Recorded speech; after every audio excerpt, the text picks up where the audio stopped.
Welcome back to Veteran Revivals. I'm Art, the Veteran Idiot. This is Scrappy, our 90 Foxbody Mustang. We're back here in the flip-flop shop to got something really cool. Remember I said last time I got something cool for this? I wasn't lying. We picked up some vintage air AC for this car. The factory AC that was in here, everything was broken, lines were cut, compressor is all disabled, everything is screwed up. So we're starting over from scratch, getting this thing some air conditioning with this kit. This was not cheap. I will tell you that. It was not cheap and it wasn't sponsored, so it hurt. I'm a little sore in the nether region, but it needs it. This car was undrivable in this heat. It was disgusting. Your swamp butt every time you went anywhere, 2 minutes, 3 minutes, anywhere, just nasty. So that's why we got some air conditioning. Really excited to put this in. I think it's gonna make a huge difference. There's 2 more boxes coming, the compressor and the condenser, but we don't need those to pull out everything underneath because this is a all-in-one piece that goes under the dash. It's got the blower, evaporator, the heater core, all that stuff. One package slides up under the dash, and it's got the control knobs, replace everything else like that. And so we'll go ahead and get that started, rip all that stuff out, and throw this in while we're waiting for the other 2 boxes. Also, for you guys that tuned into the last episode,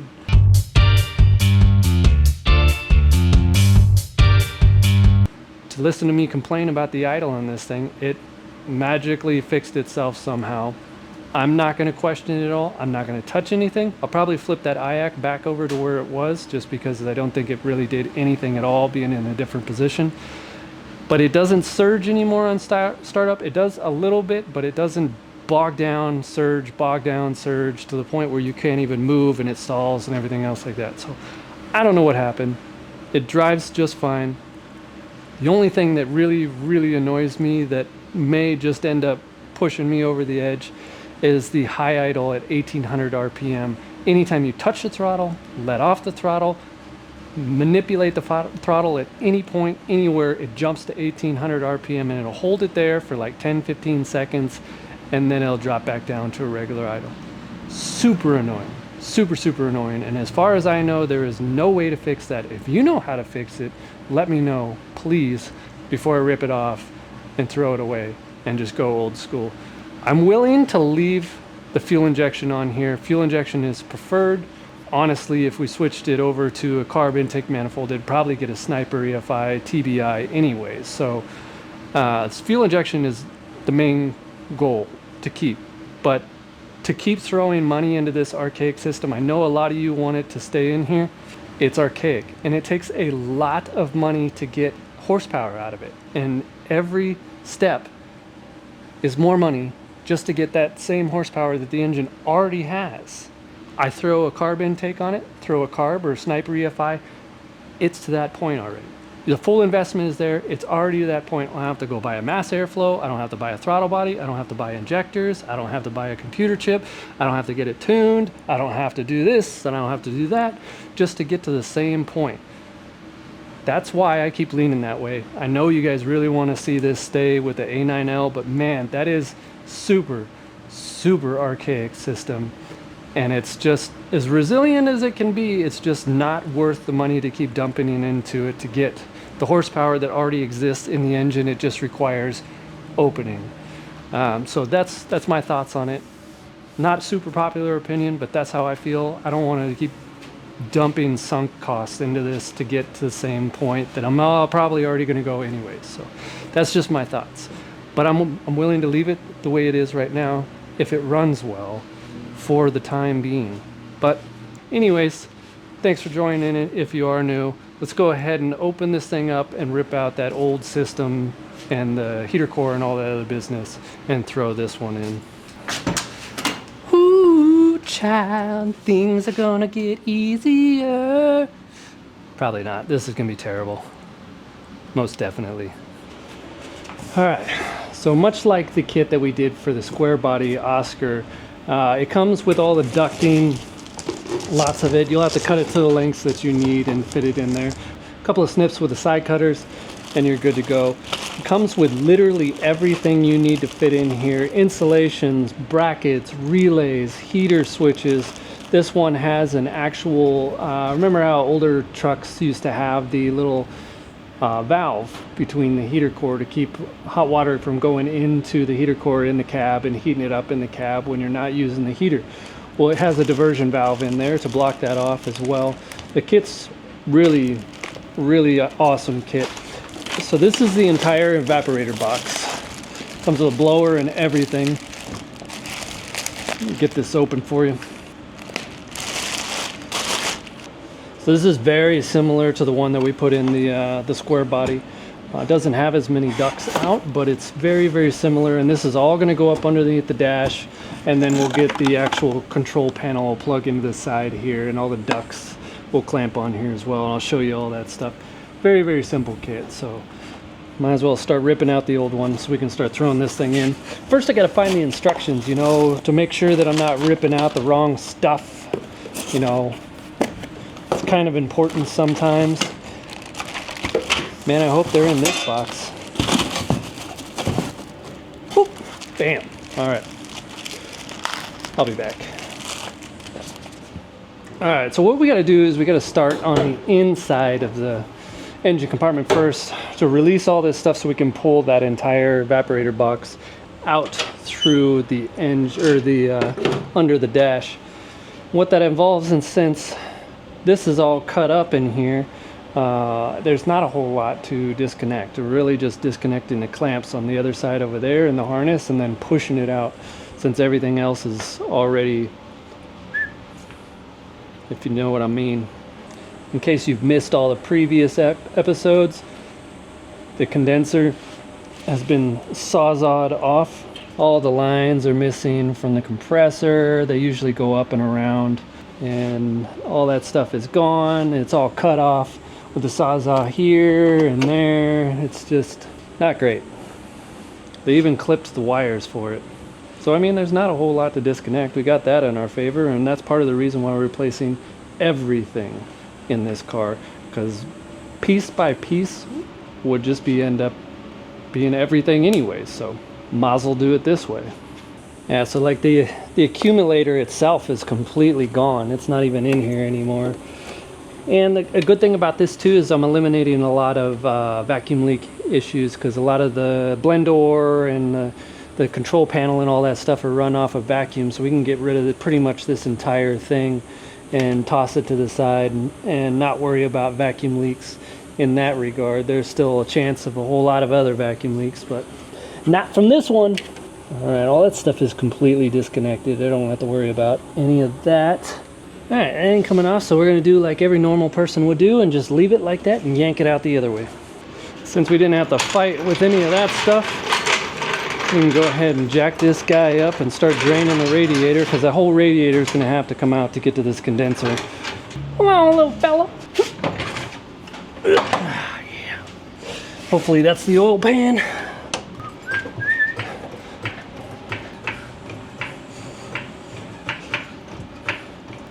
Where, oh, where is the petcock for this? Where, oh, where could it be? And there's just a tinkle out of this petcock on this SVE radiator. This will probably only take 7 hours at minimum to drain. Let's do some other stuff while we're waiting. Pull some radiator hoses. Don't push me, cause I'm close to the edge. I'm trying not to lose my head. Sometimes I wonder how I keep from going under. So we got to disconnect the radiator hoses and the heater hoses and all that business, because we're going to be replacing that and putting in line that shutoff valve I told you about. If you ever get these contour fans, make sure that you don't pull on the plugs by the wires. I fought for days trying to figure out why one of my fans wasn't working and the wire was pulled from the plug. Just FYI, don't pull from the wires, which you should never do, but I'm just telling you, my idiot experiences save you some time. Boop, boop, boop, boop. Should paint these while I got them out. So nice thing about this kit too is it's going to work well with our Dakota Digital fans. There's a little spot inside on the control board for the Dakota Digital that'll accept this AC accessory wire that comes off of this module on the EVAP. So it'll plug in nicely and trigger those fans whenever the AC is selected, which is a necessity here in Phoenix when the ambient temperature is hot. just a draining. That meme of 4 hours later is exceptionally true in this scenario. Shoo-be-dee-doo, doo-wop. Yeah. All right. And all this stuff needs flushed out. There's a bunch of, looks like residual rust or something, maybe from the previous block where we thought we had everything cleaned out and all the water passages, and probably not. So we'll go ahead and clean all that stuff, which may lead to that coolant sensor playing tricks on the computer too. So I know somebody had mentioned that before, but I hadn't really messed with it, but you're probably right. This is the last time I'll admit it, so enjoy. All right, all that stuff is out. Now this POS condenser can come out of here when it's all nice and chewed up. I don't know if we have to reuse these brackets, but I'll put them aside. And then once the condenser shows up, we'll take a look at it. That's not how you remove lines from a condenser, fellas.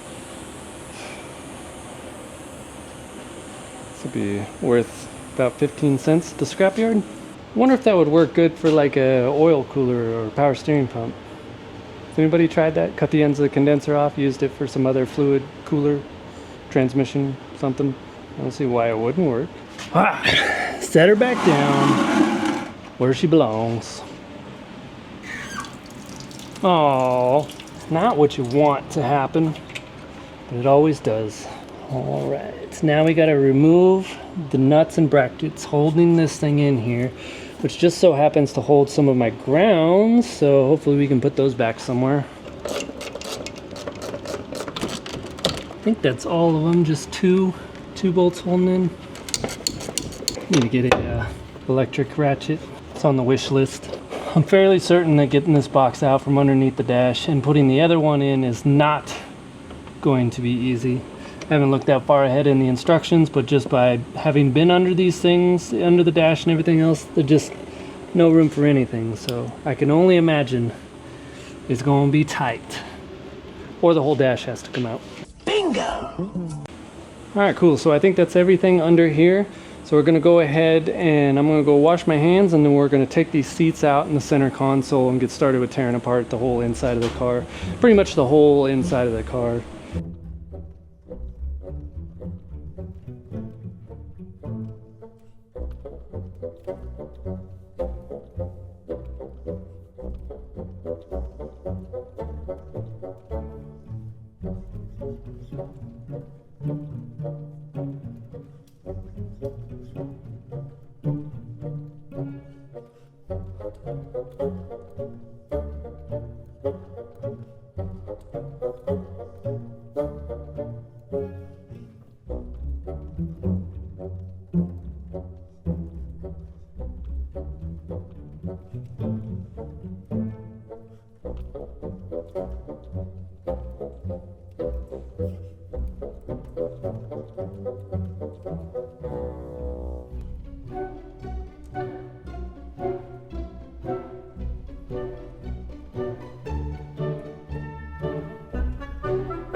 I don't mind saying that sucked.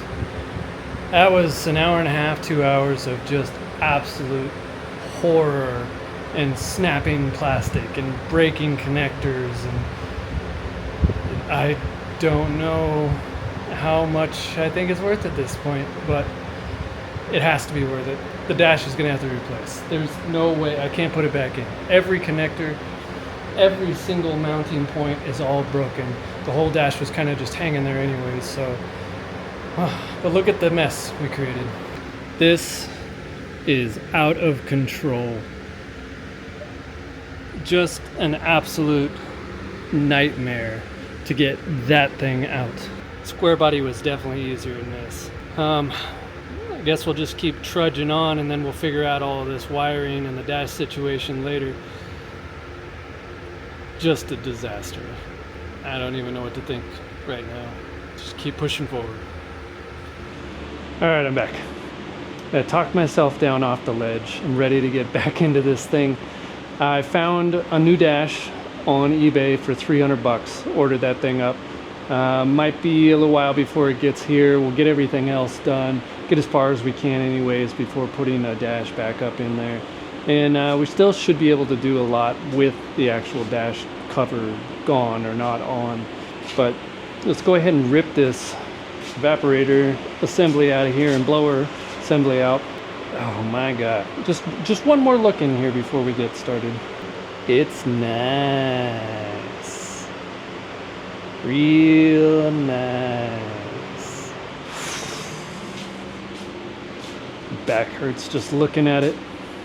Holy shnikes, what a mess this is of broken plastic and wires. Oh yeah, okay. So now you gotta take off these two and it should drop down and out. Down and out. That's what we're looking for. Down and out. Zeus came to help. It is not much for small talk. Oh yeah, all right. Supposedly, this will now come to Papa. It doesn't appear to be the case. Nope, it's still something. All right, let's look in the engine bay. Nothing in there. Hello, what's holding you, sir?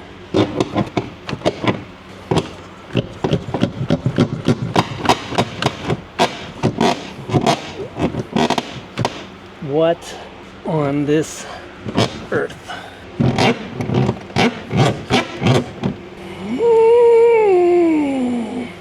Why won't you come out? What is holding you? Too good for your home?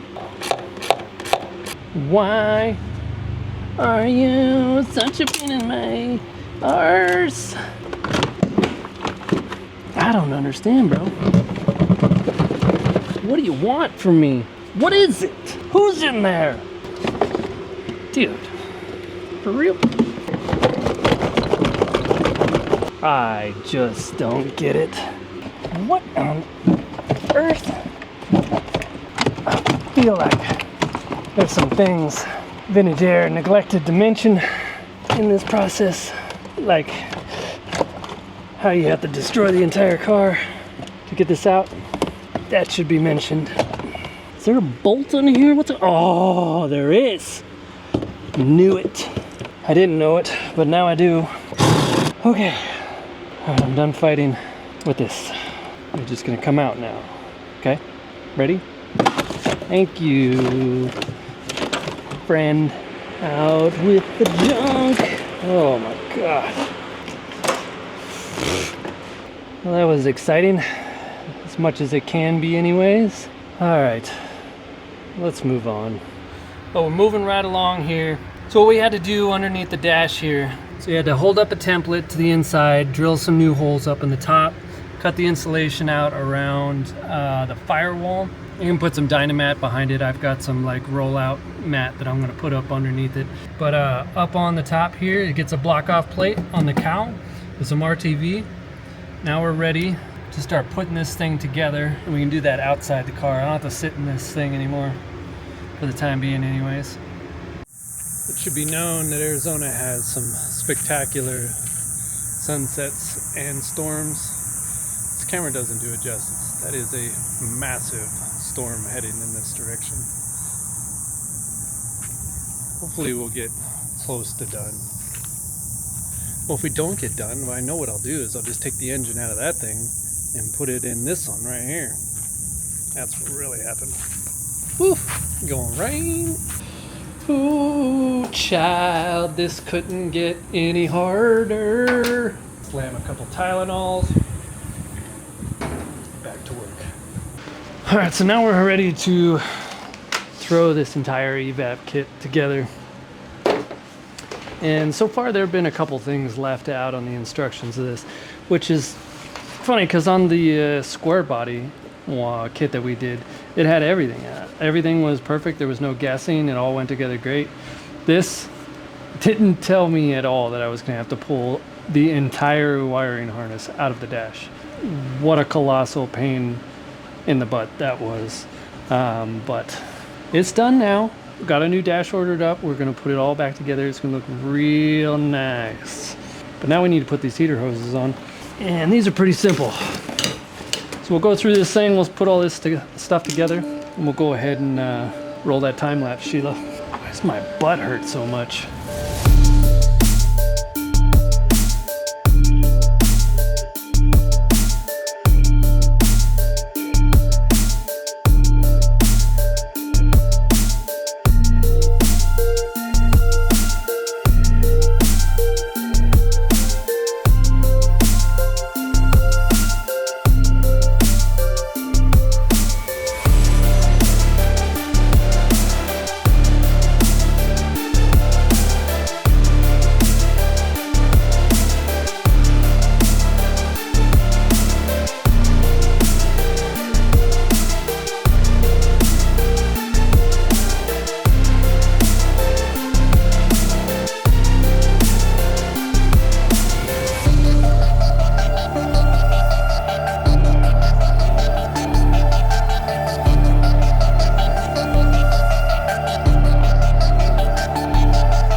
It is dark 30 outside.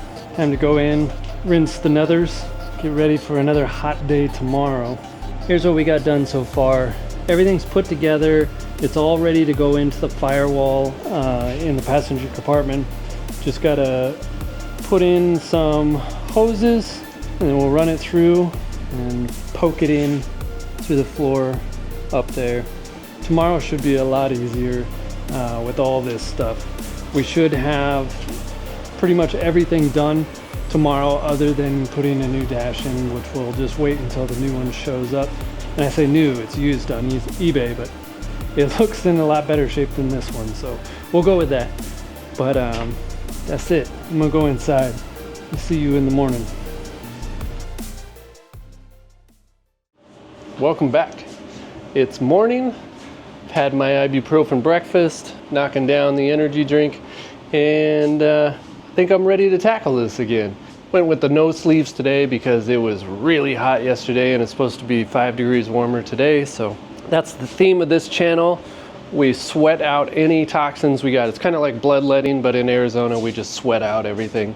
Alcohol, bad ideas, we sweat all that stuff out. So I just wanted to, before we get started, show you what kind of difference there is between these two units and how much more room there is going to be under this dash with this unit. So this is the two units we got here.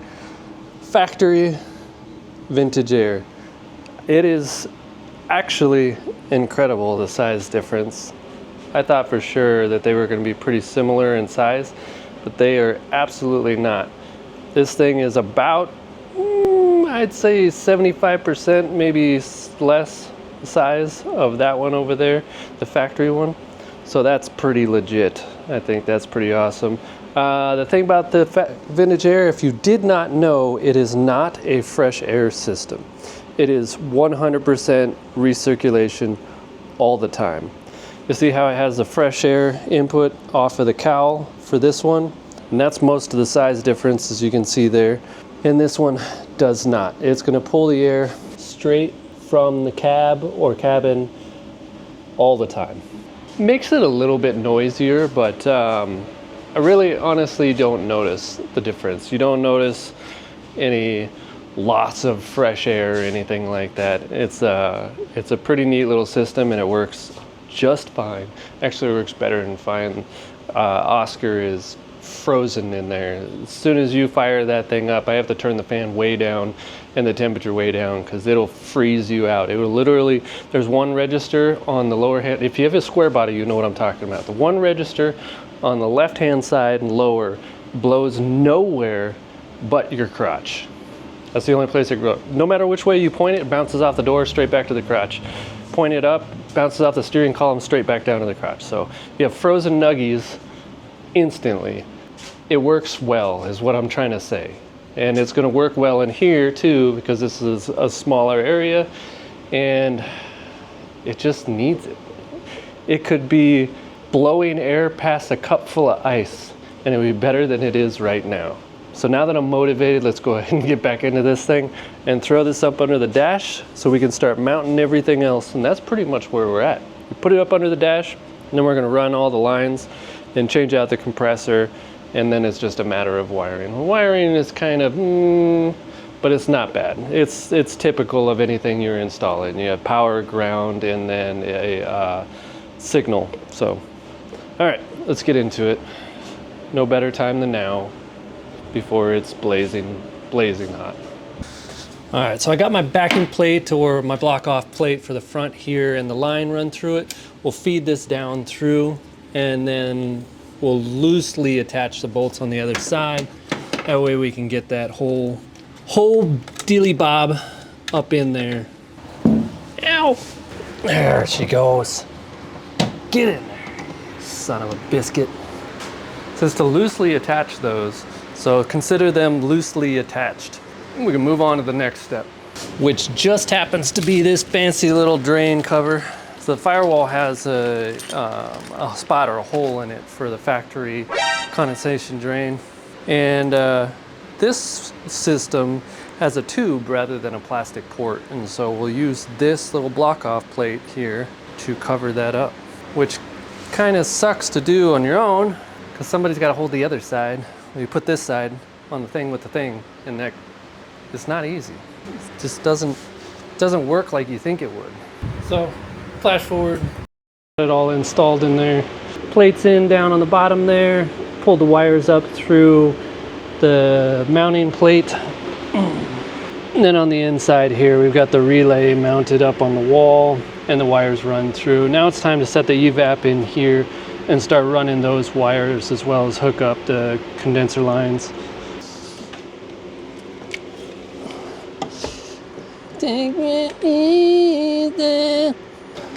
So what the instructions say to do is it wants this orange and yellow wire, the power and ground, to run out into the engine bay and then over to your power and ground source, but I don't want to do that. I'm going to run it under the dash and then out into the solenoid over on that side. That's my preference. I want to do that. I don't want it hanging across the engine bay is the only reason. Not too bad. I've had worse. With the square body, you gotta somehow prop it up in there so you can go back into the engine bay and put the bolts on. This one actually has a hanger on the inside, so it made it easy to put up there. Don't let the sound of your own voice drive you crazy. Ooh, ooh. Alrighty. Okay, so I got this all in here. All the bolts are tightened up. It was kind of a pain to get this lower bolt in. The bracket is kind of stretched out from the template that we use, but that's all right. It's in now, and I got to shove a hose. You can see daylight up there. I got to shove this condenser line through that hole all the way down into the engine bay up to the condenser, and then it will screw on right on here. So let's go ahead and do that, because that's going to be fun, trying to shove this thing through that little daylight hole. It's going to be tight. And that's what she said.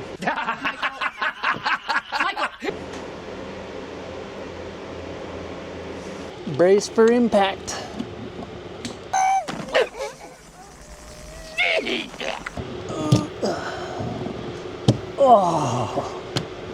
Wasn't too bad. Went right on in there. We'll line that up later. All right, let's hook this up to the evaporator box. How in the HE double hockey sticks you supposed to get a wrench in here now? Not smart at all. Don't know how I'm gonna tighten that one up. Interesting. First one off, maybe we can make some room.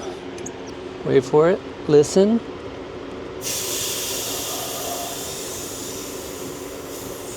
The sound of freshness. Now, can we get to this one? A little mineral juice on there. There's a little room. How now, brown cow, am I supposed to get this on here and tightened up? Let me see if I can find a wrench and get that on there. All right, that'll do. All right, next line.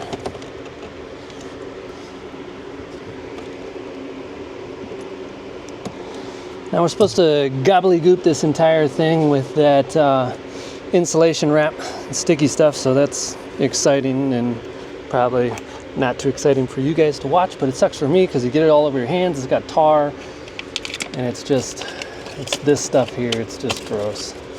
Now let's wrap all that stuff up. All right, so I've wrapped all that stuff up, done about as much as we can do under the dash until the new dash shows up, because we have to cut louvers and install ducts and stuff like that. And you need a working, functional, in one piece dash to do that. So we're gonna wait on that. Dash should be here in a couple days. We'll go ahead and move under the engine compartment. We'll get this old compressor out of here, install the new one with the mounting bracket, and then get the new condenser in with the mounting brackets and start running those lines, and then the heater block off. We got lots of stuff to do. But this is all downhill now. We're in cruise control, heading to the finish line. Ooh, child, gotta get this belt off first. Use my belt puller, get this thing right on up out of here.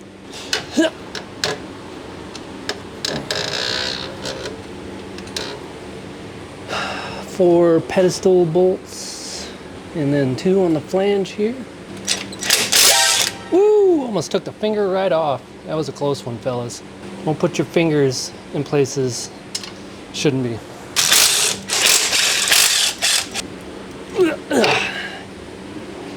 Comes with all kinds of fancy laser cut brackets. It's real nice. This compressor is a little bit smaller than the factory one, but everything's a little bit smaller since 1990. We'll leave those a little bit loose just to get this all in here. Probably regret that decision later, but right now I don't. You know, these kits, I'm surprised there's actually like a whole lot of these kits, because I'm not sure that there's a whole lot of these Mustangs that require this whole thing. And I mean, I guess it is vintage at this point. These cars are old as dirt, but I'm just actually shocked that there was enough of them to necessitate a demand and for them to build kits. What's your thoughts on that? You think there's enough of these that require this? I'm just a little surprised. That's all. Helps if you put this on the right orientation. It's got a right and a left, folks. Pay attention. There, that's better. Alrighty then. Get in the hole, friend. What on these earths? Dar. Beautiful. Once again, putting bolts in backwards. Man. Somebody come get this guy. You don't know anything. You'd think 50% chance I'd be able to get it right more often, but it's just not the case. Really? Is it dead? Dead? Wow.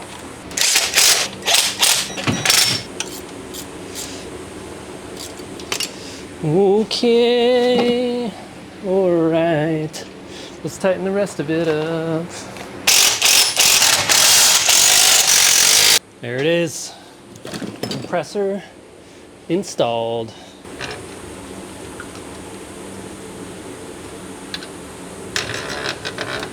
Bam.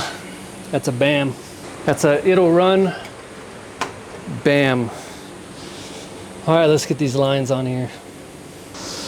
All right, now we get to run these jokers around. Seems I was mistaken. Got to install the block plate first.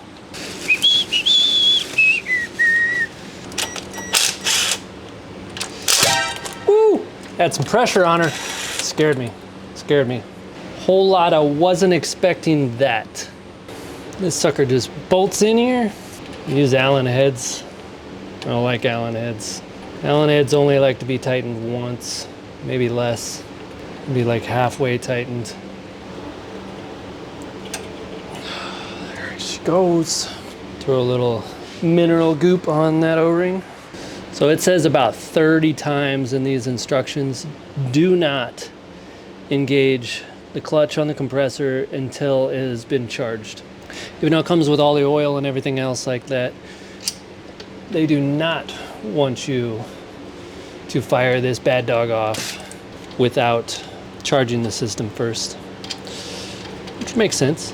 I'm not arguing that. All right, we'll leave those a little bit loose and then go to the other side over here, hook up that one, and then this one will get hooked to the condenser when we're ready for it. So what we got to do now is we got to put together this evap system and put together the condenser and all that. This slides in that bracket, gets lines, blah, blah, blah, blah, blah, blah. Roll the time lapse.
All right, so I've got the condenser in, I've got everything wired up for the trinary switch. I don't know if I mentioned this earlier, but I went with a trinary switch. That way it could also send a signal to the Dakota Digital fan module and turn the fans on after a certain PSI on the high pressure side. It's like 256 PSI or something that'll kick the fans on. That way we can get some nice cold AC inside.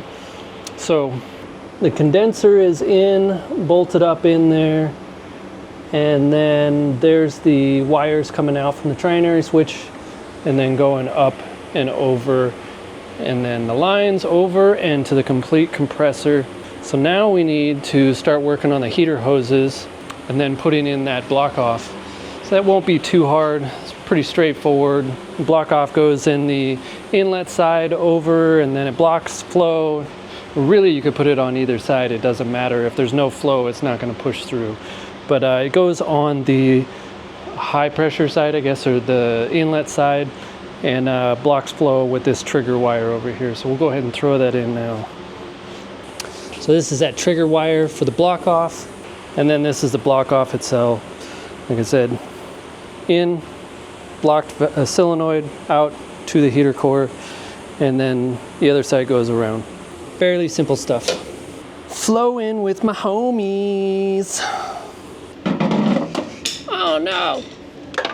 Aw, these hose clamps are never in the right direction. Like no matter which way you face them, they're always in the wrong direction. All right, so just so we remember, I don't have the tube running across the top of the intake manifold. This kit comes with all kinds of curly Qs and whoop-de-doos and swoop-backs and bendies and stuff like that to get down to the heater tube that would be down here. I don't like the way it looks down there, so I ran the heater hoses traditional around the outside over here, so I don't need to use all the hoop-de-doos and loop-de-doos and twirly Qs and pigtails and stuff like that. So it's just going to come straight out, straight over to the water pump, straight out of the sensor and back in to the heater core. Simple, easy peasy. Sweet, now that we all got that all set up, we can move on to putting a radiator back in. Getting one step closer to being done. Yeah. Can you see me? Can you see me now? Oh, there we go. Went ahead and flushed out the radiator. There was a bunch of nasty crap in there already. I think it was, like I said, just in the pockets. Got something on my neck and it's burning. Yeah, chemical burn. Burns so good, bro.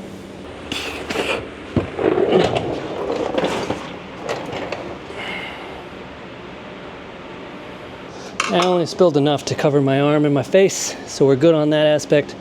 Now we can go ahead and fill it back up. It's sweet. Moved a lot of the wiring to the inside, but we're gonna have to call it quits for today. There is a Dorothy-sized storm coming in, so I need to make sure the horses are all squared away and everything else like that.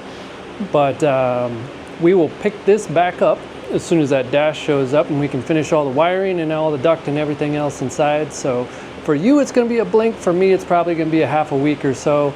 So I'll see you when I come back. 3 days later. Good morning. It has been a couple days and there is still no dash. So on the side here, I did all the wiring. Everything is done that I could do without throwing back in the dash. So I'll show you that here in a minute. But first, we got some mail. One of y'all sent us a package. It's supposed to have some Mustang parts in it, so we're going to open it up and check it out. So if you got some stuff that you want to send over or something that you want to send to me, you can hit us at the P.O. Box 1433, Queen Creek, Arizona. Let's see what's in this thing. All right, this one is from Charlie.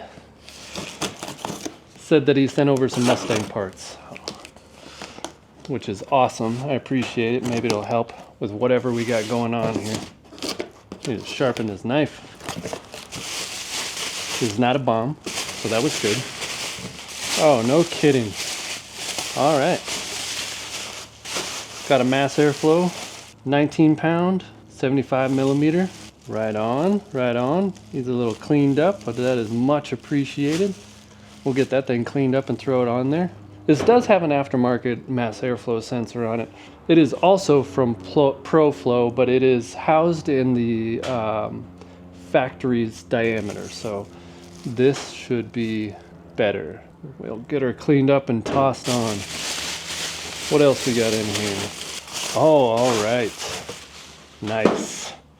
70 millimeter throttle body from BBK. Right on. Looks like it's a collaboration between Edelbrock and BBK. I didn't know they did that. Right on. This is nice. We'll get this one cleaned up, tossed on there as well. Maybe it just needs more flow. Maybe the injectors are too rich, just needs more juice. So thank you so much, Charlie, for the parts. These are going directly on the car immediately as soon as I get this dash back in here and we can get this thing rolling. Hell yeah. Thank you, buddy. But as far as the rest of this thing goes, I'm gonna run you through real quick what we did. We're gonna have to call it on that because dash ain't gonna show up before the end of the week, and I want to get you guys something you can see. So if you've tuned in to see the vintage air for this car, I've done pretty much everything you can do with the vintage air for this car to get it installed. It just doesn't have the dash and the ducting put in. So if that's what you showed up for, that's what you got. If you want to tune into the next episode where we complete the dash and I throw the throttle body and mass airflow sensor on and troubleshoot some more of the idle issues, I've also got a door over here to replace the door that's on the car where it got broken into and mangled the door frame and all that other business. So let's go ahead and walk through everything that we've done, recap, and then I'll send you on your way to wait for the next one. So under the hood here, it comes with this AC bracket, the new AC pump. They say to charge these things to 6 to 20 pounds on the low side, with the high pressure side should be 2 times ambient plus 20% should be your high side pressure, which is kind of low, I think, anyways, but that's what they suggest. That's what they want. Comes with all the oil you need. It's 1.8 pounds of Freon, or 28 ounces, somewhere around there. But that's the pump. The AC lines run around inside the car, and we've also got running down wires, or I upgraded with the trinary switch so I can hook it to the fans themselves. That'll go inside to the control module. But it comes with a new condenser. That's all set up. So it looks pretty fancy out here. Looks nice and clean. I gotta clean the engine, but it looks nice and clean with all that business. And the block off plate and the heater control valve, or shut off valve, bypass valve, whatever you want to call it. Now into this mess. Don't mind all the nastiness of the wiring and all that business. Up under here you got the entire evaporator box and blower fan. It's a barrel fan. Comes with these ducts, and those ducts, or the ducting that you saw out there on the ground, will go onto those and then connect into the vents for the dash itself when the new one shows up. All the wiring's kind of laying up here right now. I've got to tie it back away, but it is all set, and the lines come in. You put all this crap on the lines to insulate it. That red wire you see there is my actual fan trigger for the Dakota Digital control module, which is down there. I got to wire that in as soon as the dash is back up and ready to go. So these two wires here will tie into the actual harness of the car and run ignition power and signal trigger wires for the control unit. But everything else runs down through into the engine compartment and then up into this wiring mess of relays and such. It comes with 2 different fuse blocks, one for the small power wire for the control module, and then one large power wire for the blower fan itself. All that runs in. It's got its own loom and everything else like that. So pretty cool little kit. Let me show you what the control panel looks like for all of you wondering. So here's what the factory control panel looks like with the elongated knobs. This one's completely locked up. Doesn't turn, nothing works on it, didn't control fan speed. None of that stuff on this panel worked, and it's all broken on the back. Like I said, this car's just been completely abused. And then this is the new one. Not sure why they went with knobs, but they look to be LED illuminated knobs, so it'll probably be a pretty cool little kit, and I think it'll fit just fine in there, and we'll get used to it. No big deal at all. They changed up some of the orientation. For instance, temperatures on the right here, temperatures in the middle there, and then the diversion is on the right, and then diversion's in the middle here. Fan speed's still on the same side, but it's not like this is all muscle memory, so it's not going to matter anyways. But this is actually a pretty cool little unit. Just not sure why they didn't go with like the factory looking thing. Maybe that's like a Ford trademark thing or something, or some patent or something on those knobs, who knows, but that's the way it is. And that's going to be it for this episode.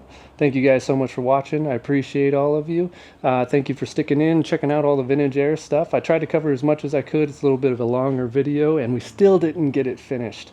This is a big project, a big one. So if you don't have much skill with taking out the dash and doing all this other stuff, you may want to get a shop to put it in for you, or get a buddy that knows what he's doing to come help you out. I wish I had somebody here to hold some of one side of the dash at some points and everything else underneath the dash, but it is a bit of a big project, but I'm sure it'll be well worth it. And I think that Vintage Air has a really good kit, even though I struggle with some of the stuff, and maybe some hints on the instructions would have been nice, but maybe they didn't encounter those problems. Maybe it's just this car which I'm probably willing to bet. But thank you guys. Make sure you check out the merchandise and send me some stuff. If you got some stuff lying around you don't want anymore, I'll take all of it gladly. P.O. Box 1433, Queen Creek, Arizona 85142. Thank you guys. Love you. And we'll see you on the next one. As always, have fun.